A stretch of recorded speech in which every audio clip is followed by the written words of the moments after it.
Shields occasionally took her foot off the gas and kind of regrouped, but Adler was left just in punching range, but not punching and not holding. So what happened? She got hit a lot, again and again and again. And you see tremendous focus in the eyes of Claressa Shields. We're going to talk about women's boxing as a whole. And, of course, we're going to talk about multi-Olympic gold medalist Claressa Shields, 4-0 with 2 KOs. She is going to be fighting on ShoBox on the 12th, Friday night, January the 12th, 2018. Right now, it's January the 9th. I'm TstreeT Controversy with FightView360.com. Cover every single major fight live, and it is a major fight, but I guess we'll talk about who she's fighting first. She's fighting a fighter by the name of Tori Nelson. This was Nikki Adler she fought. She's fighting a fighter by the name of Tori Nelson. She is 41 years old. She started her boxing career relatively late at about, in her early 30s or so. She's 17-0-3 with 2 KOs. Now, let's just go look at the resume.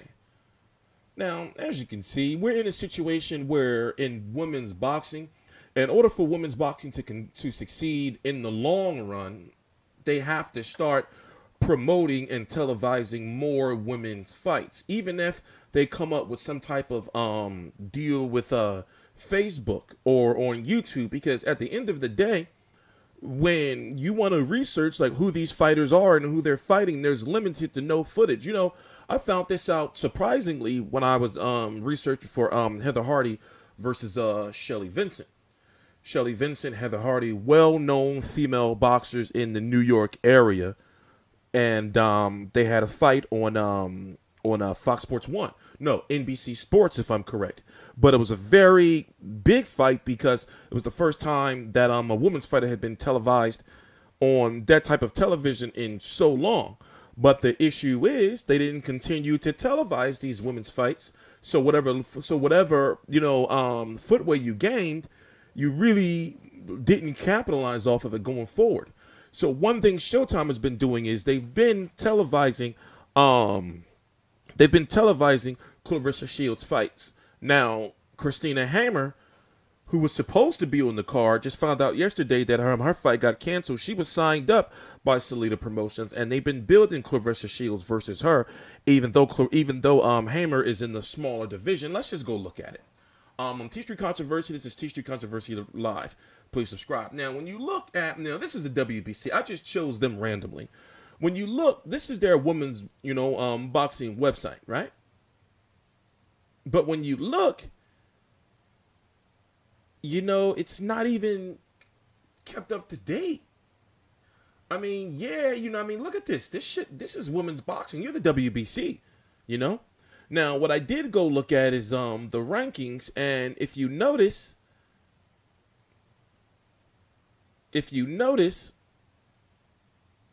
there's not even a top 15, and for example, the heavyweights, right? There's nothing there.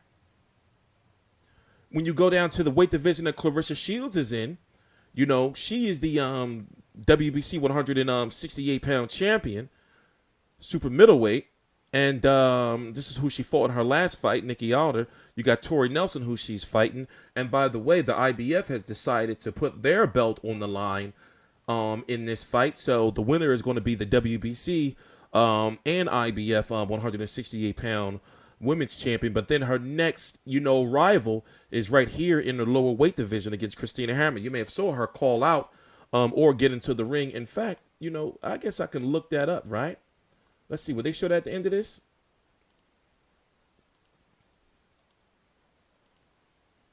She did get into the ring, meaning Christina Hammer, to confront. She was sitting ringside along with Chris Cyborg, WBC Women's Champion. And she did get into the ring to confront her, about fighting, in the future. And from my understanding, she signed with this American promoter, TstreeT Promotions, who also has Big Baby Miller and is pretty much based out of that New York area to pretty much get American exposure and get Claressa Shields. But what's the point of her coming over here if she's not going to be televised? That makes no sense in my personal opinion. So what I'm trying to say is, like, with these fighters like her, you know, Katie Taylor, I forgot the Natasha chick over there with Matchroom, and the other chick with I need to know their names. You know, Adams, I believe her name is. Over there with Box Nation and Katie Taylor, you know, Michaela Mayer with ESPN. Her fight was televised on ESPN, well, at least on the ESPN app.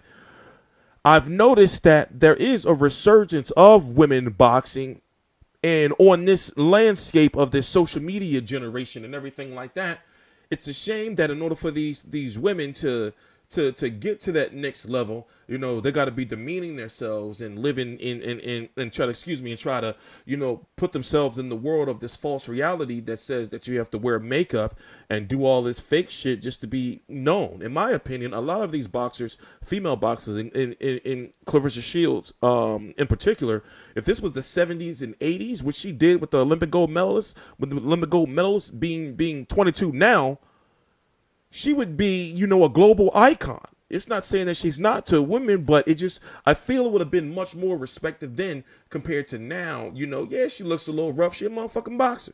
You know, she a female boxer. Same thing with Christina Hammer when she gets in the ring, whenever her makeup and everything comes off. This is not trying to be, you know, disrespectful toward these women, but I just don't want it to be a situation where, you know, promoters are like, well, you don't look good enough, so we can't promote you, or you're not showing enough tits or ass or something like that, so we can't really market you. You know, it shouldn't have to be like that. You know, especially when we live in a world where the women who are wearing all that stuff and everything, all that shit on their face and all that, you know, fake ass whatever shit they be, lashes and shit, fake camel toes and all that, you really find that those women don't be good at nothing else. When you have these women who are fighting, you know, I've always been attracted to female boxers because it's like, for one, obviously, but what I do, but it's like, oh shit, she ain't, you know what I'm saying, fucking her up.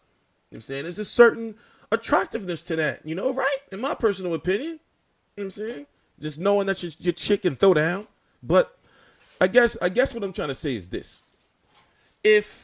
If they want to really invest in Claressa Shields, then they got to start building up fighters and televising fighters around her.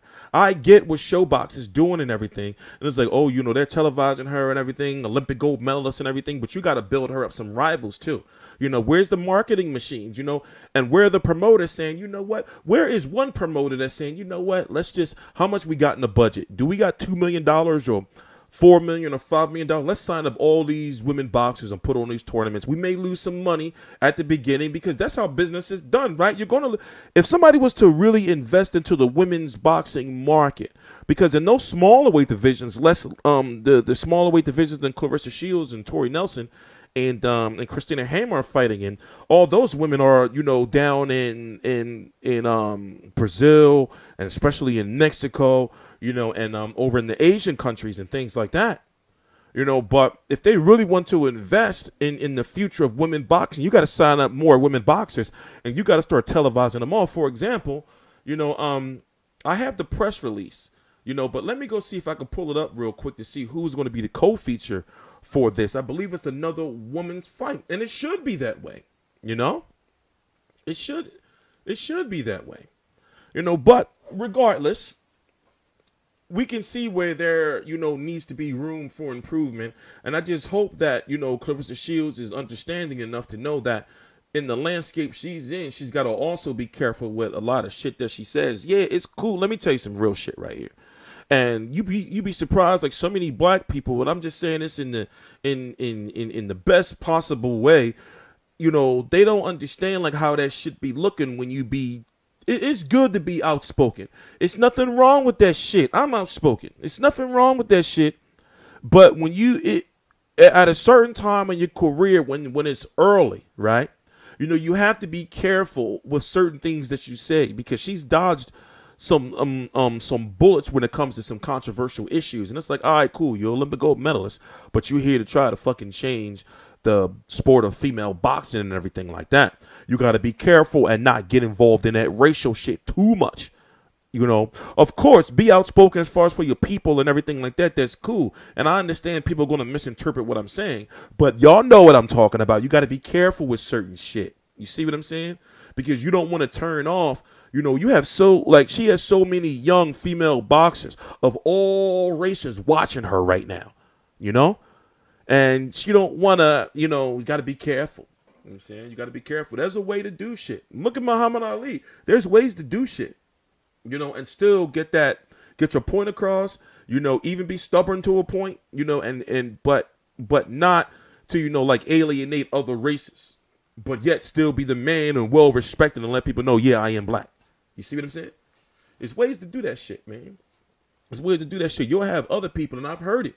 You'll have other people on here on YouTube saying dickhead ass shit. And these are the guys, and I'm going way down deep into the rabbit hole. These are the guys that have never really been through shit in life. Now, I understand that the perception is that when people like us are on YouTube or doing shit creative, we're considered to be nerds and everything like that. That's not always the case. But you'd be surprised like how many people that are higher up be those type of people that never really been through shit in life.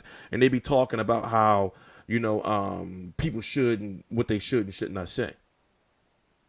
So, once again, to get back to what I was saying, it's going to be interesting to see what they do with this